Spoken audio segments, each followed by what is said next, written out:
Imagine living under Soviet rule in the 1970s. That is what our next guest went through before escaping Ukraine when it was still part of the USSR. Regina Gershman now calls Ottawa home and has outlined her experience in a book titled Rebecca's Journey. And she joins us now. Good morning, Regina, and welcome to the program. Thank you. Good morning. Nice to see you. Great to see you. I have your book here, Rebecca's Journey. I'm just going to hold it up right here. Rebecca, you wrote this book, and it's a firsthand account of suffering under religious persecution. Take us through the book. When I left Soviet Union, when I left Ukraine, it was still part of Soviet Union. And there were still a lot of horrible things going on back then, and Ukraine, it was still under Russian oppression, and it was very difficult to get out for us. I left as a child with my family, with my mother, father, and my brother, grabbing only 2 suitcases and a doll, and fleeing in the middle of the night so nobody would find us out, and nobody would know we had left. And as a little girl, you can just imagine not knowing what's happening, where we're going, if we're going to get there safe.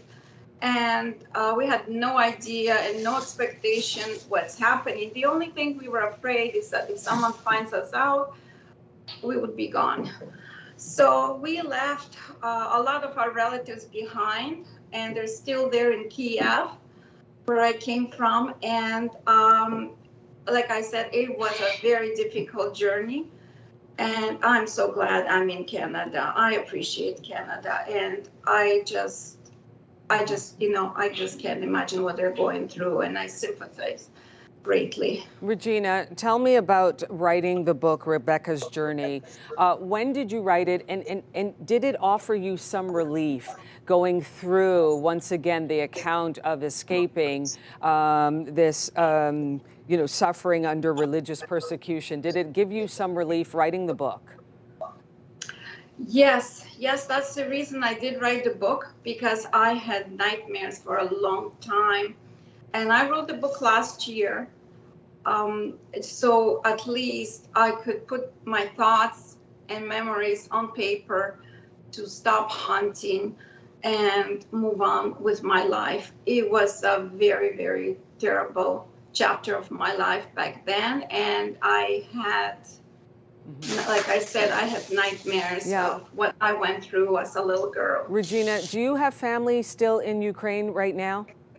Yes, I do. I have an aunt there. She's 84 years old, and I talked to her this morning, actually, and I and my family were trying to get her out. Unfortunately, we did not succeed, and we will try to get her out again going forward when it's a little bit more peaceful over there. Where is she now? Is she in a relatively safe place?